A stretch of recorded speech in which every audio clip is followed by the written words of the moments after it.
आस्था, विश्वास और करोड़ों श्रद्धालुओं की भावनाओं का सबसे बड़ा प्रतीक अयोध्या का राम मंदिर। लेकिन जब इसी मंदिर में चढ़ावे की कथित गड़बड़ी और चोरी की खबर सामने आई तो पूरे देश में हैरानी और नाराजगी फैल गई। सवाल सिर्फ पैसों का नहीं था, सवाल उस भरोसे का था जिसे करोड़ों राम भक्त अपनी श्रद्धा के साथ मंदिर की दहलीज पर छोड़कर आते हैं। उस श्रद्धा को ठेस पहुंची थी क्योंकि राम मंदिर में चोरी हुई थी। जहां पर लोग अपनी श्रद्धा से जाकर मंदिर में दान करते हैं, सोने चांदी के आभूषण दान करते हैं, उस मंदिर में चोरी हुई थी। और आज उस भरोसे को कायम करने के लिए श्री राम जन्मभूमि तीर्थ क्षेत्र ट्रस्ट की बैठक हुई।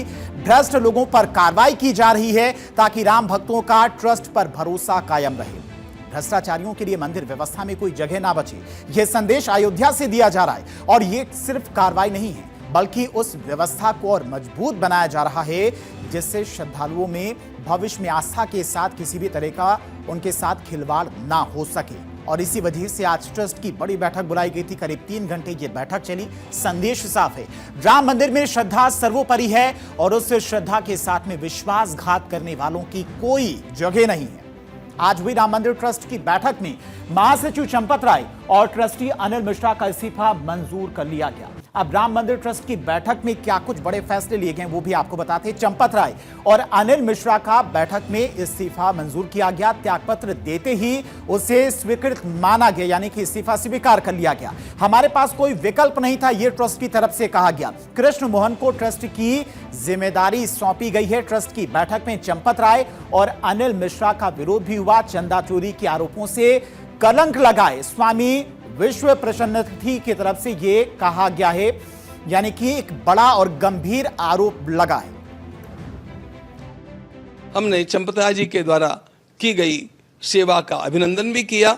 उदार अंतःकरण से उन्होंने स्वयं इस प्रकार का निर्णय लिया। उनके सारे कार्य का सम्मान करते हुए और फिर भी उन्होंने जो उदारता दिखाई है इस परिस्थिति में, उसका सम्मान करते हुए हम लोगों ने उसको स्वीकार किया है। अगली व्यवस्थाओं के लिए हम लोग कटिबद्ध हैं और इन व्यवस्थाओं का दायित्व महामंत्री, अंतरिम महामंत्री के रूप में मेरे साथ विराजमान श्रीमान कृष्ण मोहन जी को सौंपा गया है।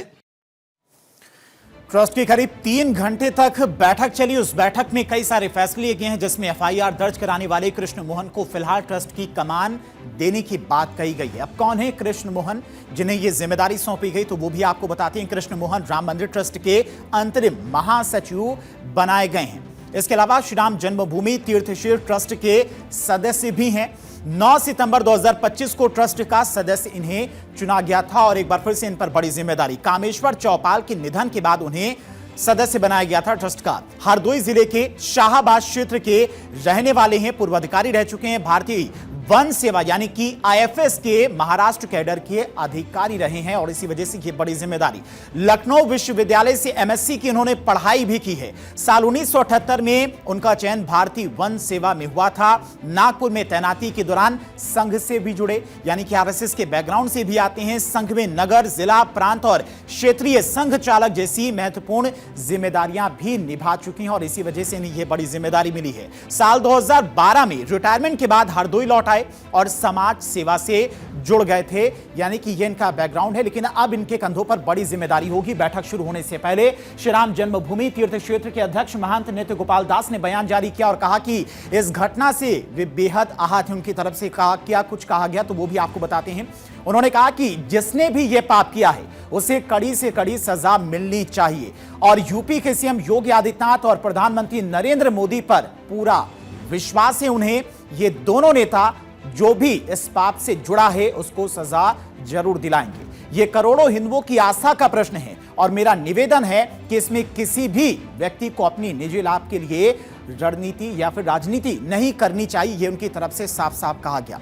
अब आपको बताते हैं कि इस मामले में कब क्या कुछ हुआ है और किस तरह से एसआईटी की तरफ से चंदा चोरी की बात सामने आई, उसकी तरफ से कहा गया। पहली बार मामला सामने आया 6 जून 2026 को यह पूरा मामला सामने आया था, जिसके बाद एसआईटी गठित की गई और एसआईटी की तरफ से पूरे मामले की जांच शुरू की गई। 3 सदस्यीय एसआईटी का गठन हुआ 13 जून 2026 को और 15 जून 2026 को जांच के लिए एसआईटी की टीम अयोध्या पहुंची थी। 25 जून को एफआईआर दर्ज हुई, 8 आरोपियों की गिरफ्तारी हुई।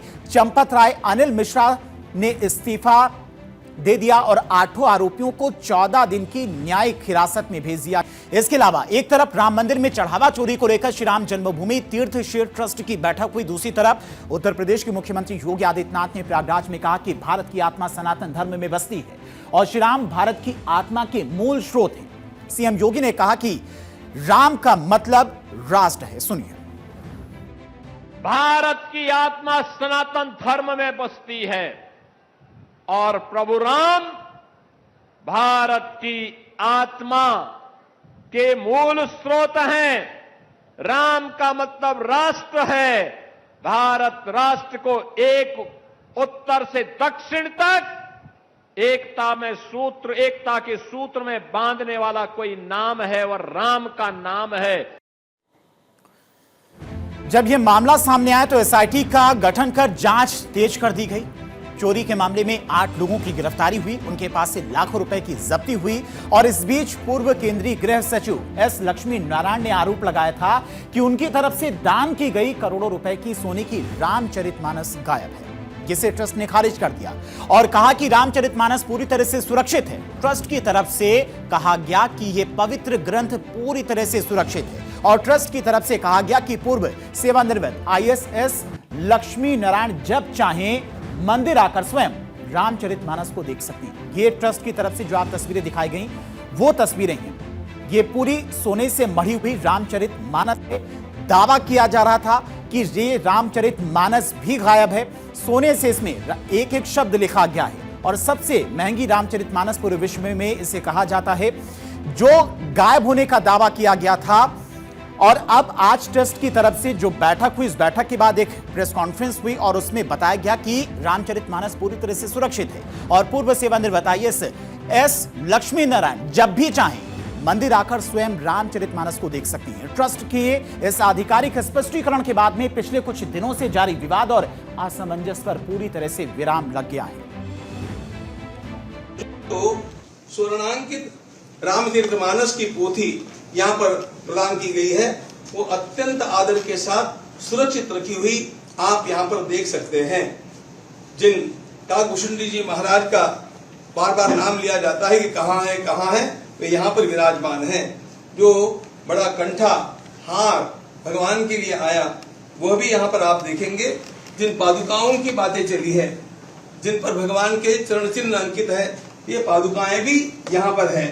ये सारे हमने केवल नमूने के रूप में जो वस्तुएं चर्चा में आई उन्हीं को यहाँ पर लाया है। ऐसी सारी 2800 वस्तुओं का पूरा संग्रह हम लोगों के पास सुरक्षित है।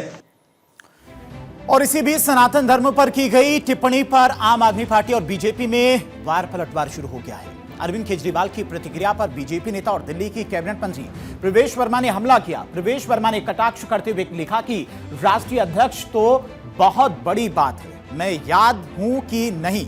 दरअसल बीजेपी अध्यक्ष नितिन नवीन ने लखनऊ दौरे के दौरान सनातन के मामले पर विपक्ष को निशाने पर लिया था और इसी के बाद वार पलटवार की शुरुआत हुई थी। यानी कि जो आरोप ट्रस्ट के ऊपर लगाए गए थे उन आरोपों का ट्रस्ट ने खारिज कर दिया। साथ ही साथ जो दोषी हैं उनके खिलाफ कड़ी कार्रवाई की जाएगी। एसआईटी पूरे मामले की जांच कर रही है, लेकिन ट्रस्ट की चली आज 3 घंटे की बैठक में कई बड़े फैसले लिए गए हैं। फिलहाल वक्त एक बहुत छोटे सी ब्रेक का। खबरों का सिलसिला लगातार जारी है, फौरन लौटते हैं।